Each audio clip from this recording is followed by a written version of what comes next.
German bishops relaxed restrictions for same-sex and divorced remarried church employees just days after their ad limina visit with the Pope.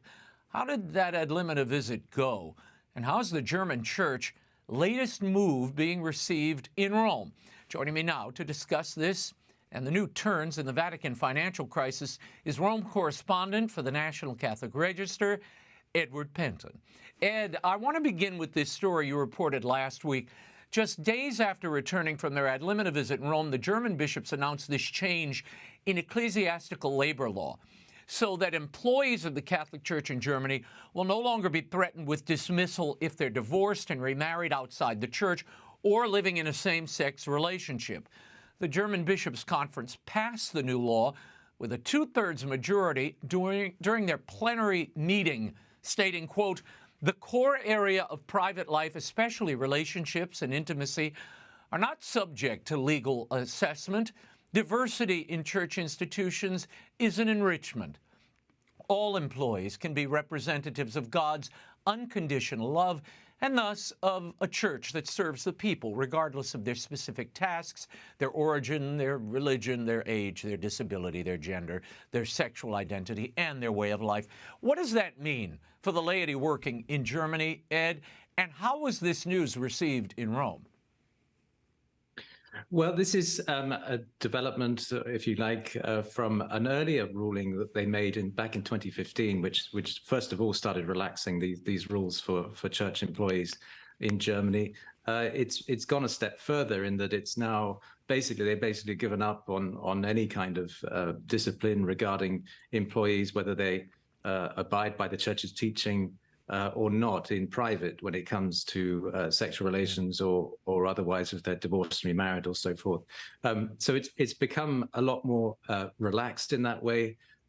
It's, as I say, it's something that they've been wanting to do for a while. The church is the biggest employer in Germany. It's got, I think, a number of 800,000 employees, mainly employees in humanitarian field, in health and so forth, and aid and humanitarian organizations. And so there's a lot of people who are dependent on the church for this. I've also heard that there is a shortage of staff as well, so that's also partly to do with it. So they want to attract more staff, and so relax the rules as well in that regard. So there's various rules. Points around this which are relevant to it, but the overall thrust of it is that they're wanting to relax this because they're becoming more and more secular in Germany. The church is becoming very secularized, and just another aspect of it. Yeah, Ed, during the German bishops' ad limina visit, which took place at the Vatican a couple of weeks ago, a proposal from the Vatican to cease and desist this contested German Synodal Path was made, and the German bishops rejected it. Now, the Synodal Path began in 2019 to respond, supposedly, to the clerical sex abuse crisis in Germany, and it has a few goals: to give lay people more prominent roles in church leadership, to ordain women priests, and to bless same-sex unions. Now, Ed, the German bishops, as I said a moment ago, they've not heeded the Vatican warnings about the direction of this synodal path. How did the ad limina visit go? And what are you hearing about what more the Vatican may need to do to bring these German bishops under some kind of control and to keep them in communion? Well, I mean, I think it's interesting that change in the employment labor law came days after they were here for the ad limina visit. It was literally the following week that they agreed to that by a two-thirds majority, the German bishops. So clearly, whatever they said at the ad limina didn't really resonate with them, and they've carried on pretty much as they were before. And in fact, Bishop Becciu, the president of the German bishops, has said, really, we're going to go ahead with whatever we want to do, and Rome can't tell us really what we can do or not. So it seems as though the Vatican has, although they tried, certain prelates did try to explain to them the seriousness of the route they're taking. They seem very much convinced to continue. And I think the Vatican, as far as I know, they really don't know quite what to do now. And I think without the Pope giving a clear direction of to stop this, or to they did try to, as you say, temporarily halt it, and that was rejected by the bishops. But then there was no follow-up. There was no Vatican statement or push to say, well, no, we do want a moratorium, and you're going to have to do it. They didn't do that. They didn't really enforce any sort of sanction on them. So I think they're just likely to continue. The other interesting aspect or event that happened this week is that the Belgian bishops were also on their ad limina visit here, and they were pushing for blessings of same-sex couples. And that too wasn't really given any kind of sanction by the Vatican, and they were kind of allowed to leave with it, thinking that that could happen with impunity. So both the German bishops and the Belgian bishops seem to be quite happily going along their way without the Vatican seemingly having much influence or doing much to stop them. Yeah, Pope Francis met with those German bishops for about 2 hours, but nothing was released. There was no public address released to the public or made public. The president of the German Bishops' Conference, Bishop George Becciu, you mentioned this a moment ago, following the meeting with the Pope, he released a statement. He said, the audience with Pope Francis encouraged us. Here, too, the different positions within our Bishops' Conference were presented. The Holy Father made it clear to us that tension is necessary. He also spoke of tension he experiences and the fact that courage and patience are needed to find a solution. Our discussions in Rome were tough but civil, and we sense that dialogue can, and indeed did, succeed in this way. Ed, is this the way the Vatican understood it, do you think? Well, it's hard to say because there's so many different sort of viewpoints here. You've got Cardinal Parolin, Cardinal Ouellet, the Congregation Prefect of the Dicastery of Bishops, who were quite strong in criticizing them. Cardinal Parolin said that there should be reform in the church, not outside the church, implying that this is all happening outside the church. So I think there was a concern about that. But what I thought was interesting was that the Pope, usually he will release his statement that he gives to bishops on their ad limina visit. It's usually always published, but there was no statement despite talking to them for 2 hours. So I think that was an interesting point too. I don't know quite what the reasoning was behind for that, but it seems like he's trying to keep a distance from all of what's going on and perhaps doing things behind the scenes. Who knows? In a recent opinion column published by an Austrian online Catholic magazine, Bishop Marian Eleganti, who is the former auxiliary bishop of Chur in Switzerland, said of this upcoming synod on synodality in Rome, he said the church was not on the wrong track for 2,000 years and in need to be enlightened and corrected by a synodal process in the 21st century. The proposals that have been repeatedly put forward are poured over and over again into new bottles on which the labels listening, inclusivity, welcoming, diversity, equality are now stuck in a kind of marketing campaign that sells yesterday's news as the latest news, an all-inclusive love which approves and blesses everything that people do, because all are children of God, a God that then stops to be the truth and justice that exclude error and sin. End quote. What are you hearing from the bishops in and around Rome about this synod on synodality, Ed, and the direction it seems to be taking? Well, I mean, I think there's quite a lot of discontent about it. That's what I've been hearing from bishops. Obviously, they don't want to go public with this, but I think there is a lot of concern about this, about who is really behind it, what sort of agenda they're pushing. Of course, they deny frequently that there is an agenda. Or some would say too frequently. They seem to protest rather too much about that, some would argue. But there is some concern about this. And I think what's interesting is that the people behind it seem to have a certain ideological framework. They seem to be having that sort of view and vision of the church, which is clearly of a certain bent, and they are pushing that. And it seems as though those who are on the more orthodox wing, the conservative wing, don't get a look in. I wrote an article last week about the makeup of the people behind the document, the major document that came out about the next phase of the synod, and they were all very much of the sort of ideological framework, very much sort of a progressive one, and a lot of Jesuits too behind it. And what is interesting is that it's run by, for example, two cardinals, Cardinal Hollerich and Cardinal Grech, who are similarly have that sort of angle, that sort of viewpoint. And one wonders why there isn't perhaps a third cardinal on the head of the Synod Secretariat who is perhaps knowingly conservative or knowingly well known as a sort of orthodox cardinal. But that hasn't happened, and I don't think it will happen. And that, I think, is some indication about where the direction they're wanting to take this synod. Well, in that article for the Register, you asked why not include experts known for their orthodoxy and understanding of tradition rather than people coming from the more progressive or radical side of the church. And a source told you, quote, "We wanted a group able to work together and not include people who think totally differently, who'd force us to stop because they're not open to listening." Your thoughts on that, Ed, and what we can expect to hear out of this synod over the coming year? It sounds like they've stacked the decks again. There's an exclusive club being invited in the name of the church and to represent the people of God, when indeed this is the people of the left in the church, the more progressive side of the church exclusively. Yes, and they often talk too about politicization. The Holy Father does too, politicization, divisiveness, and polarization. But often those three things come from those who are supportive of this synod. You often see it in the rhetoric that's given out.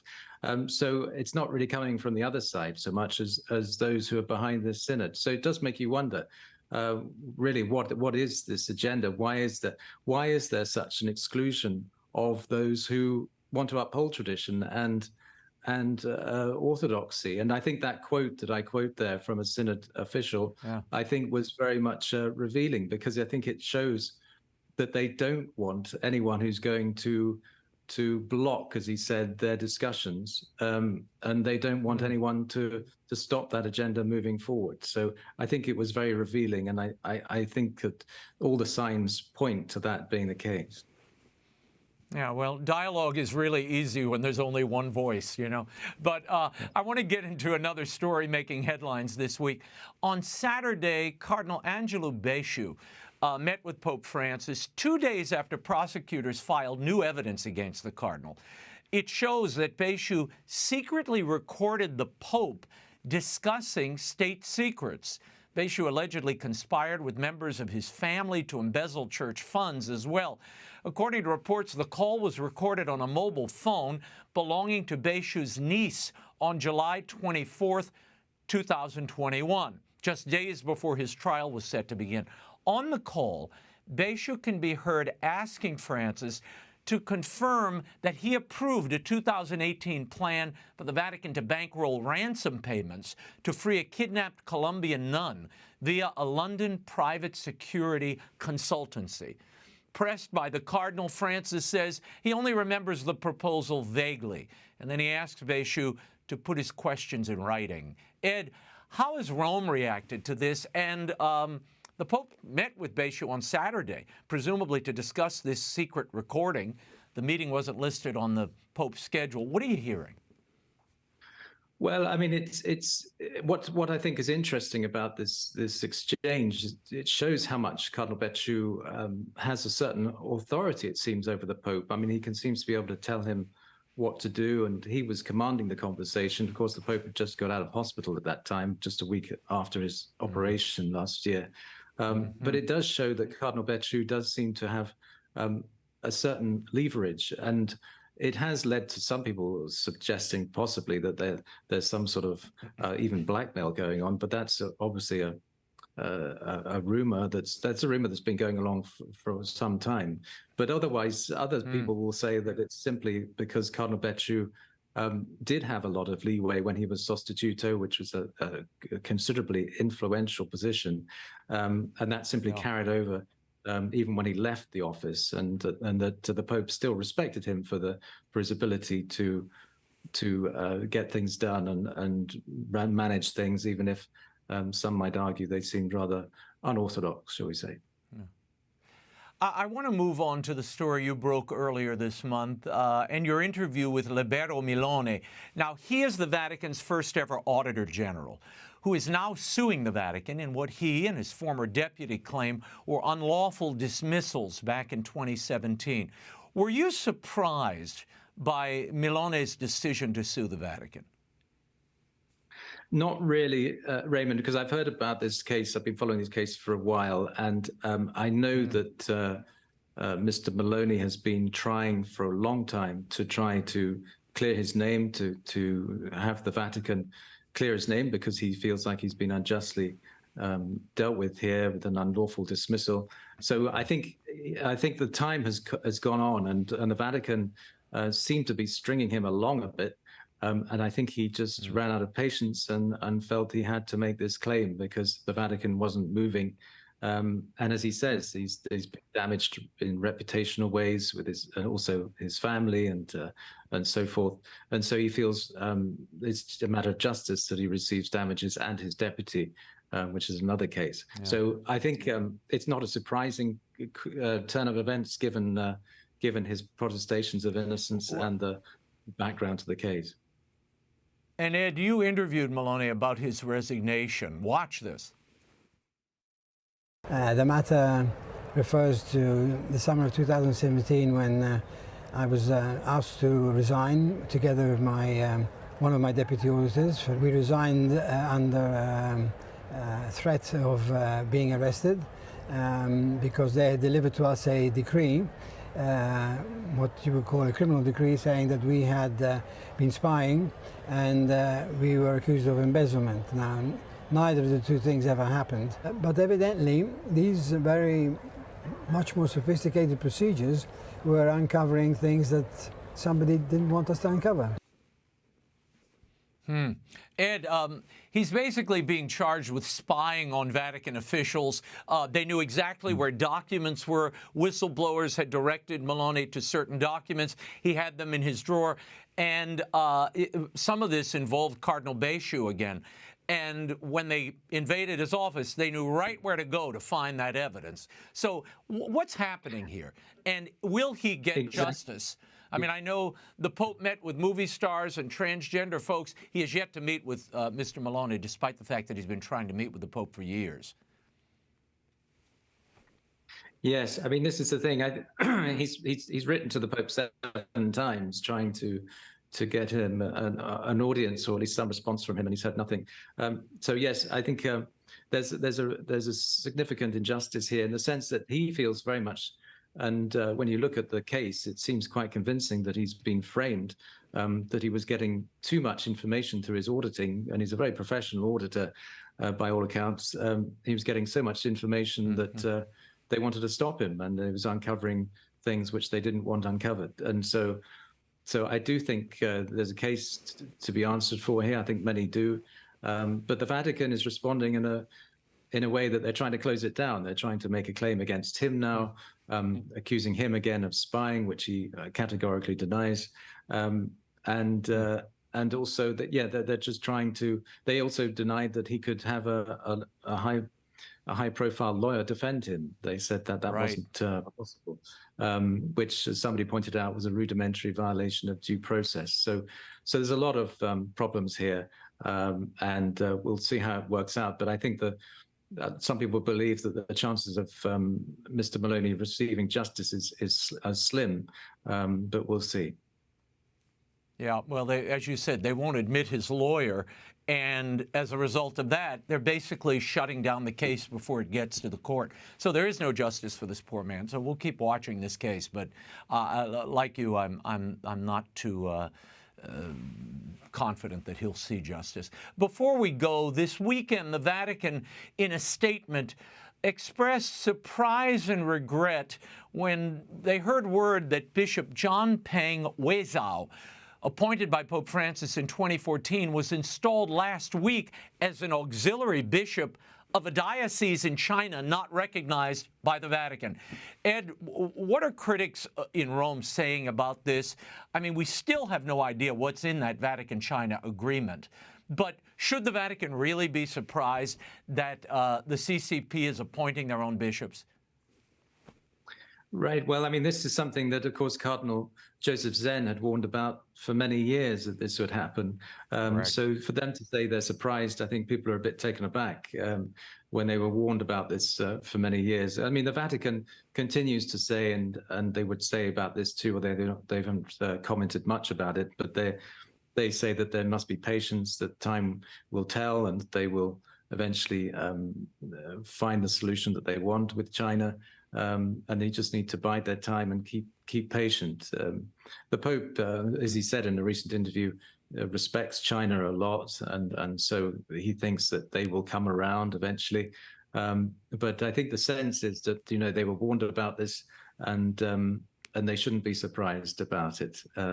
And I think this bishop clearly was an underground bishop who was forced to be consecrated an auxiliary bishop probably against his will, and it's all part of this Sinicization that the Chinese authorities are trying to impose on the church, especially in Hong Kong now, which is really to impose a Chinese model of socialism and support for the leadership of the Chinese Communist Party, which is surprising in a sense that the church, I think many would say, is not kicking back more against this sort of pressure that's being put on the church there. Ed, America Magazine, the Jesuit magazine, published an exclusive interview with Pope Francis this week. In it, the Pope reiterated the Church's stance on abortion, women's ordination, some other topics. When pressed on that question of the Vatican's silence on China's human rights violations, the Pope, as you mentioned a moment ago, said this: "It's not a matter of speaking or silence. That is not the reality. The reality is to dialogue or not to dialogue. And one dialogues up to the point that is possible. With China, I've opted for the way of dialogue. It is slow, it has failures, it has its successes, but I cannot find another way. There are Christians there, they have to be cared for so that they may be good Chinese and good Christians."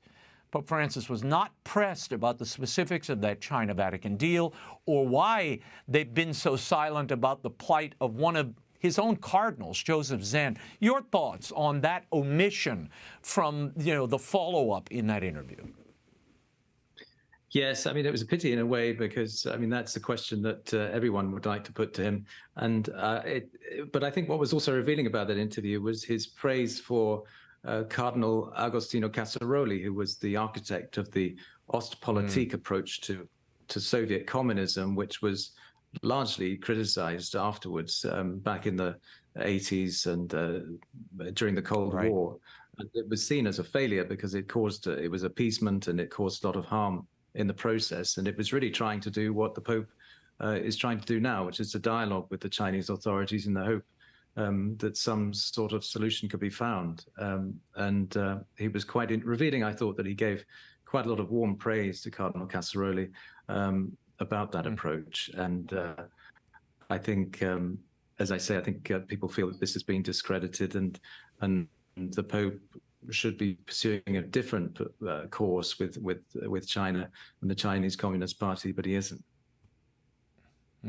Yeah, well, dialoguing and bargaining with a slave state is always a bad idea, I think. And the other popes had been so cautious about giving their blessing, making it seem as if the Vatican was in any way embracing this totalitarian approach and thug tactics toward those in the faith.